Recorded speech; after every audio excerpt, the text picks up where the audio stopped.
Every 4 years, the World Cup crowns legends the whole world remembers, names we pass down like myths. But one of the greatest of them all, the world chose to forget. He scored 13 goals in a single World Cup, a record no one has ever beaten, in borrowed boots. His name was Just Fontaine, and the world forgot him. There is one record in football so absurd, so far beyond anything that has happened since, that it has now survived for more than 68 years, through 16 World Cups, through Pelé, through Maradona, through Messi and Ronaldo. 13 goals in a single World Cup, scored by one man in just 6 games, wearing a pair of boots he had to borrow from a teammate. Almost no one can tell you his name. He was a last-minute reserve who wasn't even sure he would play, and for 3 weeks in 1958, he became the deadliest finisher the World Cup had ever seen. This is the story of Just Fontaine. He was born on August 18, 1933, not in France, but in Marrakech, in what was then French Morocco. His father was French, his mother Spanish, and he grew up under the North African sun in the city of Casablanca. He started playing as a teenager, and by 17, he was already scoring for a local club, USM Casablanca. He wasn't a child prodigy, the whole world was watching.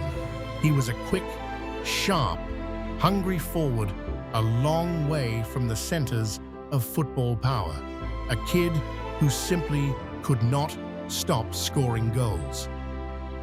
In 1953, he crossed the sea to France, first to Nice, and then to the team that would define him, Stade de Reims, the greatest French club of the 1950s.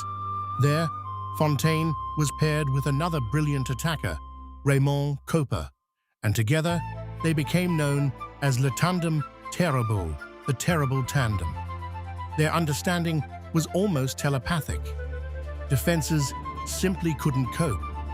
Fontaine's goals poured in by the dozen. In one season at Reims, he was the top scorer in the entire French league with 34 goals.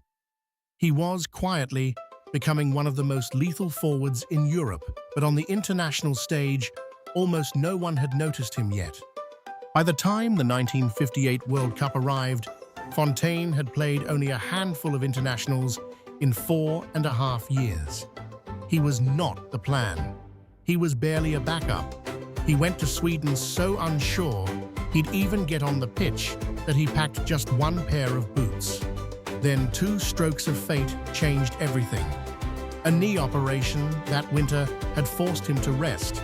So while his rivals were tired, Fontaine arrived fresh. And on the eve of the tournament, the forwards ahead of him got injured, including his own Reims teammate, René Bliard. Suddenly, the reserve was starting for France, and then his one pair of boots split. So he borrowed a pair from a teammate. The reserve striker, Stéphane Brouet, laced them up and walked out to make history in another man's shoes.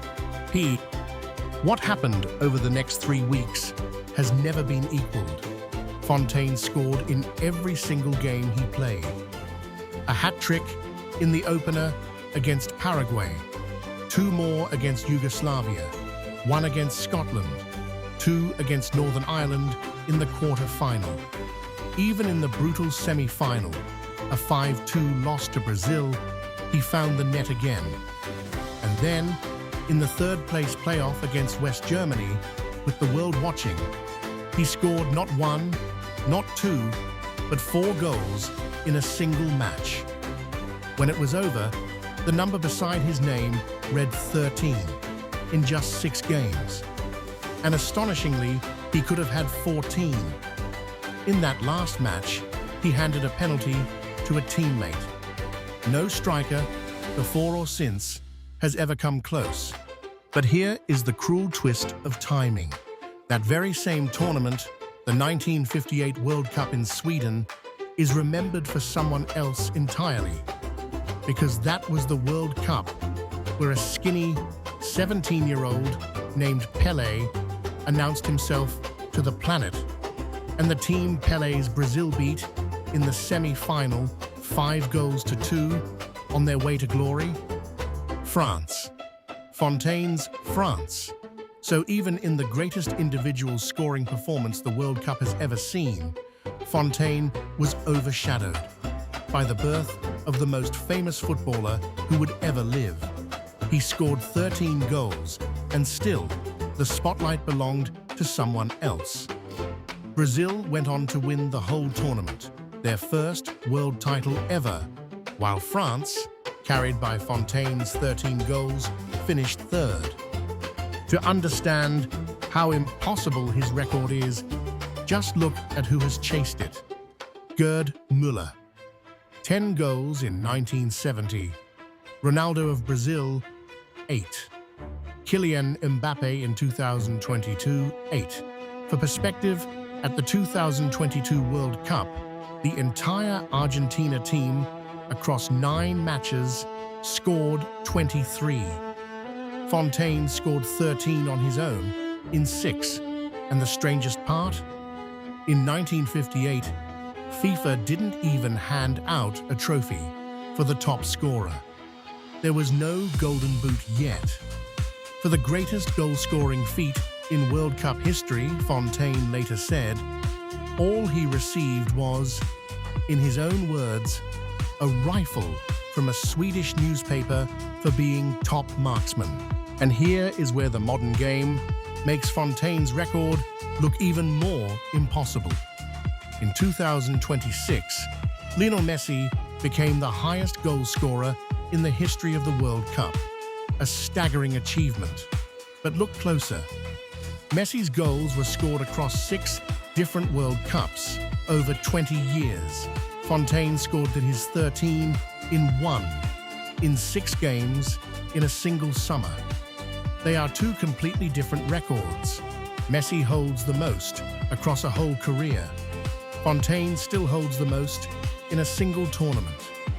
And in that one category, the deadliest a striker can be across one World Cup, not even Messi, not even the greatest scorer the game has ever produced, has come close. Nearly 70 years later, that quiet man from 1958 is still untouched. Fontaine was 24, at the absolute peak of his powers, with everything still ahead of him. And then, in early 1960, in an ordinary French league match, it all ended in an instant. A mistimed, brutal tackle shattered his leg. A double fracture, both bones, the tibia and the fibula, snapped at once. France's goalkeeper that day, Dominique Colonna, said the crack was so loud he heard the bones break from the other end of the pitch. Fontaine fought his way back. He tried, but the speed that had made him unstoppable was gone, and the magic went with it. He had barely played for 2 years, and in 1962, just short of his 29th birthday, Just Fontaine retired, robbed of his prime, robbed of everything that should have come next. Think about that for a moment. The man who holds the greatest scoring record in World Cup history played in only 1 World Cup. He was finished before he turned 29, and he knew exactly what it cost him. Years later, asked about the record everyone celebrated, Fontaine gave an answer that says everything about him. He said he would gladly have swapped that record, all 13 goals, all the history, for another 5 or 6 years of simply playing the game he loved. Because, he said, football was his passion. The record made him a legend. But it was never the thing he actually wanted. He just wanted to play. But Fontaine's story didn't end in bitterness. He helped found the French Players' Union and became its first president, fighting for the rights of the footballers who came after him. He moved into coaching. He even managed France, briefly. He led Paris Saint-Germain up into the top division, and he took Morocco the country of his birth, to third place at the African Cup of Nations. And slowly, the game remembered him. In 2004, Pelé himself named Fontaine among the greatest living footballers. And in 2014, at the World Cup in Brazil, the Brazilian Ronaldo, who had scored 8 in a tournament himself, walked up to present Fontaine with a special golden boot. Looking at the old man, Ronaldo simply said, "You scored 13 in one fewer game. You are a legend." Fontaine, with tears in his eyes, said only that it was beautiful. On March 1st, 2023, Just Fontaine died at the age of 89. And finally, the tributes came, for the man, not just the number. France's manager Didier Deschamps said simply that Fontaine is and will remain a legend of the French team. The French president paid tribute. His old club, Reims, called him an eternal legend, and the city began planning a statue of him to stand beside one of his old partner, Copa. Across France, in every stadium, players stood for a minute's applause. The little-known reserve in borrowed boots had, in the end, written one of the most beautiful pages in the history of his country's game. So why, for so long, did the world know the record, but not the man? Part of it is that he played in only one World Cup, one brilliant flash, and then injury took him. Part of it is the era. 1958 was a world before television highlights, before global superstardom, so there was almost no footage to keep his legend alive. And part of it is simply Pelé, the giant who rose at the very same tournament and never left the spotlight again. Fontaine's 13 goals became a piece of trivia, a number in a record book, detached from the quick, smiling forward who actually scored them. The record is immortal. The man, somehow, was not. Just Fontaine scored 13 goals in a single World Cup, in borrowed boots, as a last-minute reserve, in the one and only World Cup he ever played. The tournaments have come and gone, and the greatest names the sport has ever produced have tried, and every one of them has fallen short. Maybe his record really will last forever.